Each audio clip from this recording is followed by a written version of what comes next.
ഞങ്ങളുടെ ആധാർ നമ്പറുകളും മൊബൈൽ നമ്പറുകളും ഞങ്ങൾ പുറത്തൊരാൾക്ക് കൊടുക്കാൻ ഉദ്ദേശിക്കുന്നില്ല.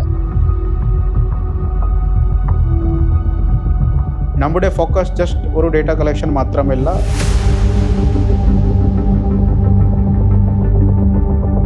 അത് കിട്ടിയപ്പോഴത്തേക്കും ഞാനോർത്തു ഇതാരും എനിക്ക് പാര വെച്ചതാണെന്ന് വിചാരിച്ചത്.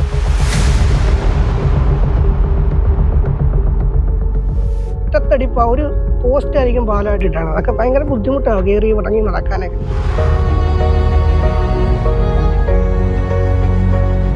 ഞങ്ങളെ ഓടിച്ചിട്ട് പിടിച്ച് അംഗനവാടി ടീച്ചർമാരെ കണ്ടുപിടിച്ച് അവരെ അടുപ്പിച്ച് വരിക.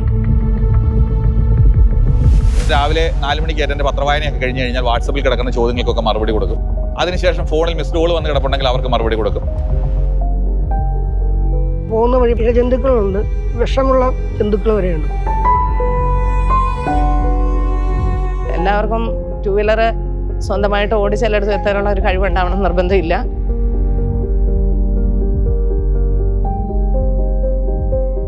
ശരിക്കും പറഞ്ഞാൽ ഞങ്ങളിത് വേണ്ടെന്ന് വെച്ചൊരു ജോലിയാണ്. പൊക്കത്തൊക്കെ കയറി കഴിഞ്ഞാൽ വെള്ളം ഒടിഞ്ഞു പോകും, ഞാനും പോകും. ഈ വയ്യായ്മയിലും ഞാനത് ഏറ്റെടുത്ത് ഇതൊരു നമ്മുടെ ഉത്തരവാദിത്വമാണ് എന്ന് സ്വയം ബോധ്യമുള്ളത് കൊണ്ട് തന്നെയാണ്.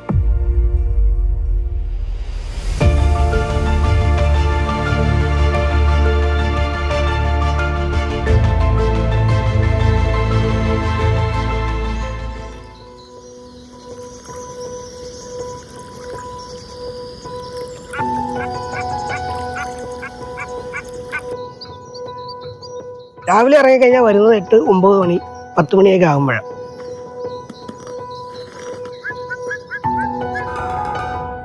എൻ്റെ മകൻ അച്ഛമ്മയോട് പറഞ്ഞ പരാതി, അച്ഛമ്മ എനിക്ക് എൻ്റെ അച്ഛനോട് സീരിയസ് ആയിട്ടുള്ള കാര്യങ്ങൾ പറയാൻ സമയം പോലും കിട്ടുന്നില്ല എന്നുള്ളതാണ്.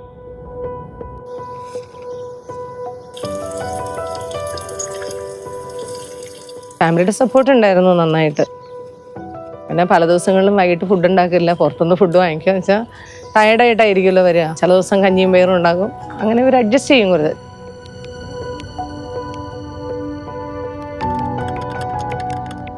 പുതിയ ആളുകൾക്ക് ഇതൊരു വലിയ ടാസ്ക് തന്നെയായിരുന്നു.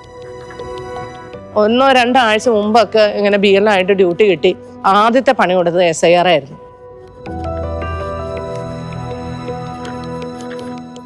അപ്പം ഞാൻ അവരോട് ഉപദേശിക്കുന്ന ഒരു കാര്യം, ഇപ്പം നമുക്കൊരു വലിയ ഡേറ്റ നമ്മുടെ മുമ്പിൽ കിട്ടി. SIR ഫോമുകളിൽ ഒരു കുടുംബത്തിലെ എല്ലാവരുടെയും തന്നെ ഫോൺ നമ്പറുകൾ നമ്മൾ എഴുതി വാങ്ങിക്കുന്നുണ്ട്.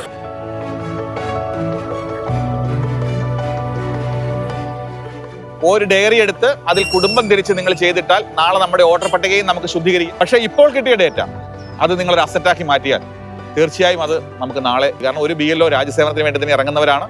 നമ്മൾ സർക്കാർ സേവനം ചെയ്യുമ്പോൾ ഇലക്ഷൻ കമ്മീഷൻ ഏൽപ്പിക്കുന്ന ഡ്യൂട്ടി നമ്മൾ ഉത്തരവാദിത്വത്തോടെ ചെയ്തേ പറ്റുള്ളൂ.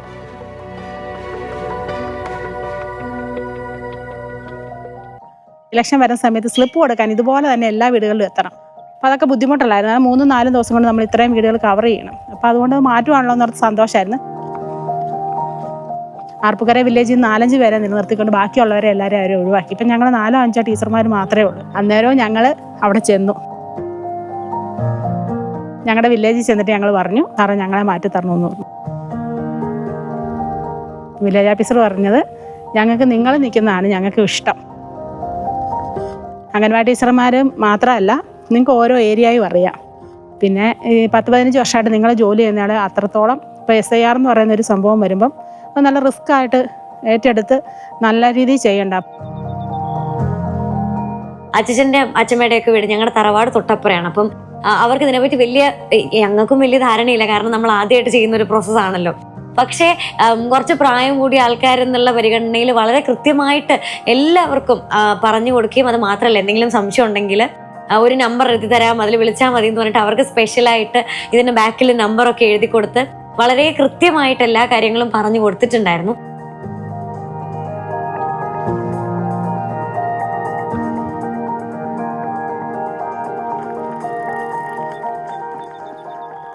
അജ്ഞത ഉണ്ടായിരുന്നു എങ്ങനെ ഇതെല്ലാം ഫോം അതിനകത്തേക്ക് ഡീറ്റെയിലൈസേഷൻ ചെയ്യാൻ പറ്റും എന്നൊക്കെ.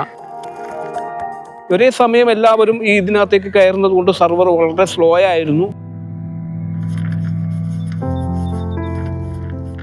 ഒരു 8-8-9 ആകുമ്പോഴത്തേക്ക് അത്യാവശ്യം വീട്ടിലെ പണിയൊക്കെ രാത്രി തീർത്തിട്ട് ഒരു രാത്രി 1:30 വരെയൊക്കെ ഇരുന്ന് ചെയ്യും. അതിന് ലാസ്റ്റ് ആയപ്പോൾ ഇത് എല്ലാവരും കൂടി ഒരുപോലെ ഒരേ സമയങ്ങളിൽ കയറാൻ തുടങ്ങിയപ്പോൾ നമുക്ക് പാടായി. നമ്മൾ രാവിലെ ഒരു 9 മണി തൊട്ടൊരു ഉച്ചയ്ക്ക് 12 മണി വരെ ഇരുന്ന് ചെയ്യുവാണെങ്കിൽ എല്ലാവരും ഫീൽഡിൽ പോകുന്ന സമയമാണ്.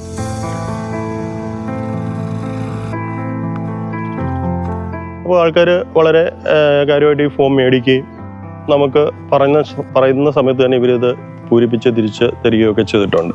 പൊതുവെ നല്ല സമീപനം തന്നെയായിരുന്നു.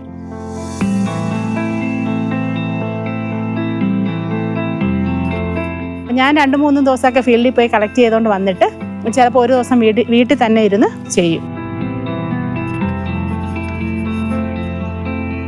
എന്റെ ഫോൺ ചെവിയിൽ വെച്ച് ആളുകളുടെ സംശയം പറഞ്ഞു കൊടുക്കുന്നതിനൊപ്പം വലത് കൈ കൊണ്ട് മറ്റൊരു ഫോണിൽ അമ്മയുടെ ഫോൺ കൊണ്ടാണ് ഞാൻ ഡിജിറ്റലൈസ് ചെയ്തുകൊണ്ടിരുന്നത്. ചിലപ്പോൾ നമുക്ക് വർക്ക് ആകാതെ വരുന്ന സന്ദർഭം ഉണ്ടായിട്ടുണ്ട്. അന്നേരം നമുക്ക് നിസ്സഹായതയാണ്, സോഫ്റ്റ്വെയറിന്റെ കാര്യമാണല്ലോ. അപ്പോൾ അതുകൊണ്ട് അങ്ങനെയുള്ള സന്ദർഭങ്ങൾ അതിന്റെ സ്ക്രീൻഷോട്ട് എടുത്ത് നമ്മൾ ഗ്രൂപ്പിലിടും. അവരത് അറിയിച്ചിട്ട് അപ്പം തന്നെ അത് റെക്ടിഫൈ ചെയ്ത് തരാറുമുണ്ട്. Election commission of India ECI net എന്ന് പറയുന്ന ഒരു ഡിജിറ്റൽ പ്ലാറ്റ്ഫോം ആപ്ലിക്കേഷൻ ഇറക്കിയിട്ടുണ്ട്. വോട്ടർ സർവീസിനായിട്ടുള്ള ഫോമുകൾ എന്ന് പറയുന്നത് ഫോം 6, 7, 8 ആണ്. 18 വയസ്സ് പൂർത്തീകരിക്കിയ യോഗ്യരായ എല്ലാ വോട്ടർമാർക്കും ഫോം 6 ഫില്ല് ചെയ്ത് വോട്ടർ പട്ടികയിൽ ഉൾപ്പെടുന്നതിനായിട്ട് അപേക്ഷ കൊടുക്കാം. ഫോം 7 എന്ന് പറയുന്നത് ഡിലീഷന് വേണ്ടിയാണ്, ഒഴിവാക്കലിന് വേണ്ടി ഉപയോഗിക്കുന്നതാണ്. ഫോം 8 എന്ന് പറയുന്നത് കറക്ഷൻ ഓഫ് എൻട്രി, നമ്മുടെ ഇലക്ടറൽ റോളിൽ ആവശ്യമായ കറക്ഷൻ വരുത്തുന്നതിനായിട്ട് ഫോം 8 ഉപയോഗിക്കാം. സോ അത് ഒന്നുകിൽ നമുക്ക് BLO മുഖാന്തരം ഈ സേവനം ഉറപ്പാക്കാം, ഇല്ലെങ്കിൽ ECI നെറ്റിൽ കൂടി വളരെ എളുപ്പത്തിൽ തന്നെ ഈ സർവീസ് ലഭ്യമാണ്.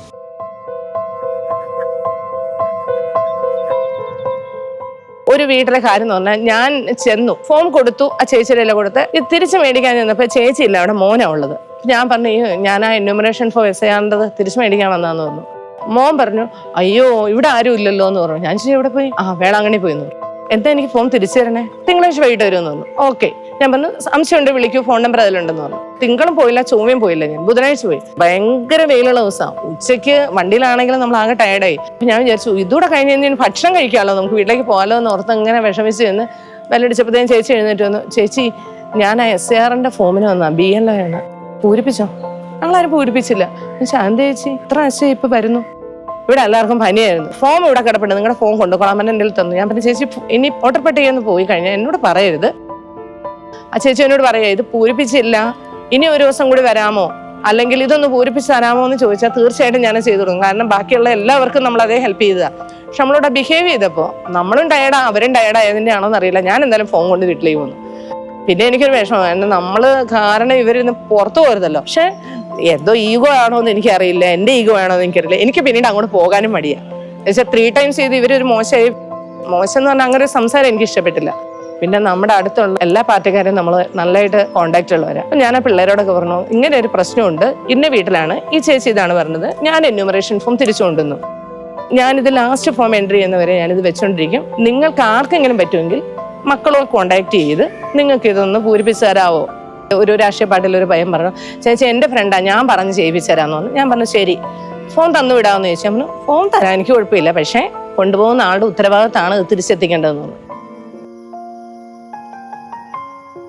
പിറ്റേ ദിവസം ആ വീട്ടിലെ ഗൃഹനാഥൻ എല്ലാം പൂരിപ്പിച്ച് റെഡിയാക്കി എൻ്റെ അടുത്ത് കൊണ്ടുവരികയാണ്. എന്നിട്ട് എന്നോട് പറയും എനിക്കിത് പൂരിപ്പിക്കാൻ അറിയില്ലായിരുന്നു, ഞാൻ അടുത്ത വീട്ടിലെ ആളുടെ സഹായത്തോടുകൂടിയാണ് പൂരിപ്പിച്ച്. അവന് ചേട്ടൻ ഞാൻ പറഞ്ഞു തരുമല്ലോ, എനിക്കതിന് വിരോധമൊന്നുമില്ല, എഴുതേണ്ടതൊക്കെ എഴുതിയിട്ടുണ്ട്. ആ മേളിലെ ഭാഗം ചേട്ടൻ്റെ സ്വന്തം വിവരങ്ങൾ മാത്രമേ എഴുതാനുള്ളൂ. അപ്പോൾ അവരെയൊക്കെ ഫോമിൽ 2002 ഞാൻ എഴുതി കൊടുത്തിരുന്നത്, വേറെ ഒന്നും പൂരിപ്പിക്കാനില്ല.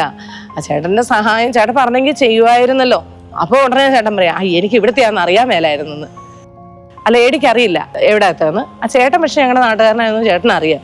പക്ഷെ ആള് വീട്ടിൽ വന്നപ്പോഴാണ് ഇന്ന ആളെ വന്നേന്നുള്ളത് പുള്ളിക്ക് മനസ്സിലായത്.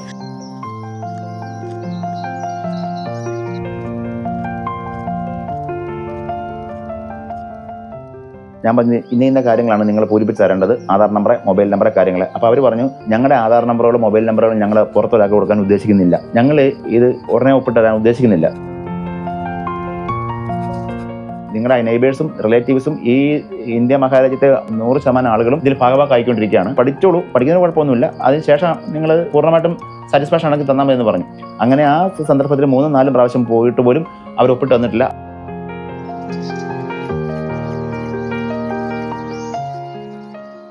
SIR ഫോം കൊടുക്കുന്ന സമയത്ത് ഞങ്ങൾ ആദ്യം പോയത് വള്ളത്തേലാണ്. അന്ന് പോയിട്ട് തിരിച്ചു വരുന്നതായിരുന്നു ഞങ്ങൾക്ക് ഏറ്റവും വലിയ ബുദ്ധിമുട്ടായത്. ഒരുപാട് കാടും പള്ളയൊക്കെ നിറഞ്ഞ ഒരു തോടൊക്കെയാണ്. രാത്രിയാണ് തിരിച്ചു വന്നത്. ഒന്നും കാണാൻ പറ്റാത്ത രീതിയിലേക്ക് വന്നത്. എഞ്ചിൻ വെച്ച വെള്ളത്തിലാണ് പോയെങ്കിൽ പോലും ചില സ്ഥലത്തൊക്കെ മരമൊക്കെ വീണ് കിടക്കുന്നതുകൊണ്ട് വള്ളം ചിലപ്പോൾ മരത്തിലൊക്കെ ഇടിക്കാനോ വള്ളം ചെന്ന് പൊക്കത്തൊക്കെ കയറി കഴിഞ്ഞാൽ വള്ളം ഒടിഞ്ഞു പോകും, ഞാനും പോകും. ഫോണൊക്കെ സ്വിച്ച് ഓഫ് ആയിപ്പോയി അന്ന്. അപ്പം വീട്ടുകാരെ പേടിച്ചിട്ട് എന്നെ വിളിച്ചിട്ട് കിട്ടാതായപ്പോൾ വില്ലേജ് ഓഫീസിൽ വിളിക്കുകയാണ് ചെയ്തത്. വില്ലേജ് ഓഫീസറൊക്കെ ഉണ്ട് ഇവിടെ വരാനൊക്കെ ഒരുങ്ങിയതാണ്. അന്നേരം ഞാൻ ഇവിടെ വീട്ടിൽ വന്നിട്ട് ഫോൺ ഓണായി കഴിഞ്ഞപ്പോൾ വില്ലേജ് ഓഫീസർ എന്നെ വിളിച്ചടാ നിന്നെ കാണാതെ പോയി എന്നും പറഞ്ഞ് അവിടെ നിന്ന് വിളിച്ചിട്ടുണ്ടായിരുന്നു. അപ്പം ഞാൻ ഇങ്ങനെ കാര്യം പറഞ്ഞു, ഫോൺ സ്വിച്ച് ഓഫ് ആയി പോയതാ.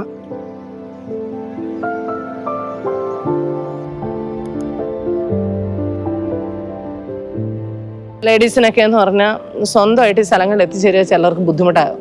കല്യാണം കഴിച്ചു കൊണ്ടുവന്ന പെണ്ണുങ്ങളൊക്കെ ഉണ്ടാവും. അവർക്ക് ഈ ജോലി ചെയ്യണമെങ്കിൽ ഫുൾ ടൈം ഹസ്ബൻഡ് വേണം. അപ്പോൾ ഇവരുടെ ഡ്യൂട്ടിയാണ് ഹസ്ബൻഡും ഫുൾ ടൈം ലീവ് എടുക്കണം.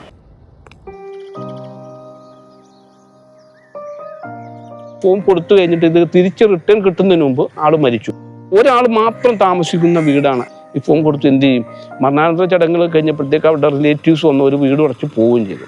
അപ്പോൾ ഞാനിത് വില്ലേജിൽ ഇൻഫോം ചെയ്തപ്പോഴത്തേക്ക് അവർ പറഞ്ഞു ഫോം നമുക്ക് പ്രൊവൈഡ് ചെയ്ത് തരാമെന്ന് പറയുകയും കളക്ടറേറ്റുമായിട്ട് ബന്ധപ്പെട്ട് നമുക്ക് ആ ഫോം തരികയും അയാൾ മരിച്ചത് കൊണ്ട് നമുക്ക് ആ ഫോം മരിച്ചു എന്ന് രേഖപ്പെടുത്തി നമ്മൾ വെക്കുകയാണ് ചെയ്തേക്കണം.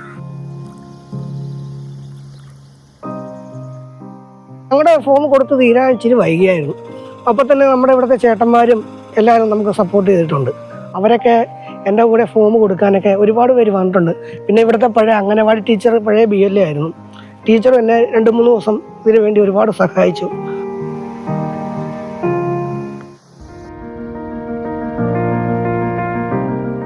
ഫുൾ എന്യൂമറേഷനുമുണ്ട്, സമ്മറി അപ്ഡേറ്റുമാണ് ഈ SIRന്റെ പ്രത്യേകത എന്ന് പറയുന്നത്. 2002 പരിഷ്കരണത്തിന് ശേഷം 23 വർഷങ്ങൾക്ക് ശേഷമാണ് SIR സ്പെഷ്യൽ ഇന്റൻസീവ് റിവിഷൻ ഇപ്പോൾ നടക്കുന്നത്. വോട്ടർ പട്ടിക ശുദ്ധീകരിക്കുക എന്നുള്ള ഒരു പ്രക്രിയയാണ് SIR എന്നുകൊണ്ട് നമ്മൾ ഉദ്ദേശിക്കുന്നത്. നമ്മുടെ ഭരണഘടന അനുശാസിക്കുന്ന രീതിയിൽ ജനാധിപത്യ പ്രക്രിയയുടെ ഒരു നല്ലൊരു ഘട്ടമാണ് ഇതിൻ്റെ വോട്ടർ പട്ടികയുടെ ശുദ്ധീകരണം എന്ന് പറയുന്നത്. അപ്പോൾ അതിൻ്റെ ഒരു ഭാഗമായി നിൽക്കുമ്പോഴത്തേക്ക് ചില ബുദ്ധിമുട്ടുകൾ ഉണ്ടാവും. എങ്കിലും നമ്മൾ അതിനെയൊക്കെ അവഗണിച്ചുകൊണ്ട് തന്നെ നമ്മൾ മുന്നോട്ട് പോയി.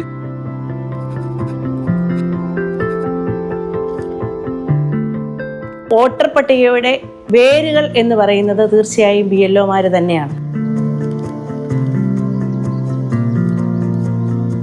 അതിൽ BLOമാരുണ്ട്, അവരെ സഹായിക്കുന്നതിന് വേണ്ടി ഡെസ്റ്റിനേഷൻ ഓഫീസർമാരുണ്ട്, അതുപോലെ അഡീഷണൽ AROമാരുണ്ട്, അതിന് മുകളിൽ EROമാരുണ്ട്, അതുപോലെ കളക്ടർ.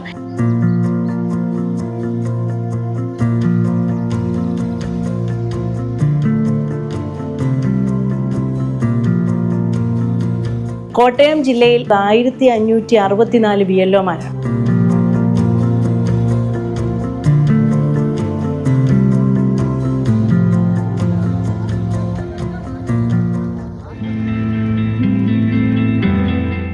ഞാൻ കൂടി ഫീൽഡിൽ പോകുന്നു, എല്ലാ BLOനോട് ഡയറക്റ്റ് സംസാരിക്കുന്നു. വളരെ നല്ല ഒരു ഇൻസ്പയറിംഗ് സ്റ്റോറീസ് വരാറുണ്ട്. കുറച്ച് BLO നമ്മുടെ വളരെ ലേറ്റ് ഏജിലാണ്, ലേറ്റ് 50s അല്ലെങ്കിൽ ഇനീഷ്യൽ 60s. അദ്ദേഹം വളരെ ഭംഗിയായിട്ട് ഈ ഫീൽഡിൽ പോയിട്ട് ഫോം ഡിസ്ട്രിബ്യൂട്ട് ചെയ്തു, കളക്ട് ചെയ്തു, ഡിജിറ്റൈസ് ചെയ്തു. ഓരോ വീടുകളിലും കയറി ഇറങ്ങുന്ന സമയത്ത് ഓരോ പ്രദേശത്തെ ഉൾപ്പെടുത്തി ഇങ്ങനെ എല്ലാവരോടും ഇന്ന സ്ഥലത്ത് വരണം, അറിയാൻ മേലാത്തവർക്ക് പറഞ്ഞും കൊടുക്കാം, പൂരിപ്പിക്കാൻ അറിയാൻ മേലാത്തത് പൂരിപ്പിച്ചും നമുക്ക് കൊടുക്കാൻ പറ്റുമായിരുന്നു. എന്തിനു വേണ്ടിയിട്ടാണ്, എന്നാണ് ചെയ്യേണ്ടത് എന്നൊക്കെ ഒരു ബോധവൽക്കരണം കൊടുത്തിരുന്നെങ്കിൽ കുറച്ചും കൂടി ബെറ്റർ ആയിരുന്നു. പ്രവർത്തനങ്ങളുമായിട്ട് ജനങ്ങളിലേക്ക് ഇറങ്ങി ചെന്നപ്പോഴത്തേക്ക് ആദ്യം ജനങ്ങൾക്ക് ശരിക്കും ഇതിനെക്കുറിച്ചൊരു അവയർനെസ് കിട്ടാതിരുന്നത് കൊണ്ട് ഇതെന്തിനാണ്, എങ്ങനെയാണ്, ഇതിനുകൊണ്ടുള്ള നാളെ ഞങ്ങളുടെ പൗരത്വം പോലും ഇല്ലാതാക്കാൻ പറ്റുന്ന രീതിയിലുള്ളതാണോ എന്നൊക്കെയുള്ള ചില സംശയങ്ങളുണ്ടായിരുന്നു. എന്നാൽ അത് പിന്നീട് പോകെ നമ്മുടെ മാധ്യമങ്ങളിലൂടെയും എല്ലായിടത്തും അതിൻ്റെ ഒരു വലിയൊരു പ്രചാരണം ഇലക്ഷൻ കമ്മീഷന് കൊടുക്കാൻ സാധിച്ചതുകൊണ്ട് ഈ പ്രോസസ്സ് വളരെ ഭംഗിയായിട്ട് നടത്താനായിട്ടൊരു ജനങ്ങളിൽ നിന്നൊരു കോപ്പറേഷൻ സഹകരണം കിട്ടിയെന്ന് തന്നെയാണ് ഞാൻ വിശ്വസിക്കുന്നത്. അവരുടെ ആദ്യത്തെ ഒരു അജ്ഞതയേ ഉണ്ടായിരുന്നുള്ളൂ ഇത് എന്തിനാണ് എന്നുള്ളത്.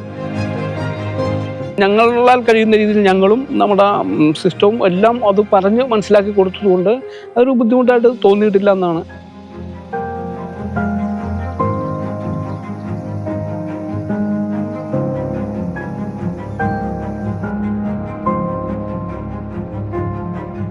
എന്താണ് ജനാധിപത്യം എന്നറിയാത്ത ആൾക്കാരുടെ ഇപ്പോഴും ആരോ ഭരിക്കുന്നു, എന്തൊക്കെയോ നടക്കുന്നു. രാജ്യത്തിന്റെ ഭരണം എങ്ങനെ നടക്കുന്നു എന്നുള്ളതിനെ പറ്റി കുറച്ചും കൂടെ സാധാരണക്കാരനെ ബോധവാന്മാരാക്കേണ്ട ഒരു അവസ്ഥയുണ്ട്. ഉത്തരവാദിത്തമുള്ള വോട്ടർമാരായി നമുക്ക് ജനാധിപത്യത്തെ ശക്തിപ്പെടുത്താം. നമ്മളുടെ ഓരോരുത്തരുടെയും സ്വാതന്ത്ര്യം എന്ന് പറയുന്നത് തീർച്ചയായും നമ്മുടെ ഭരണഘടനയാണ്. അത് പൂർത്തീകരിക്കാൻ നമ്മുടെ ഓരോ പൗരൻ്റെയും ഉത്തരവാദിത്വം ഏറ്റെടുത്തുകൊണ്ട് എല്ലാവരും ആ ജോലിയിൽ പങ്കെടുക്കുന്നു.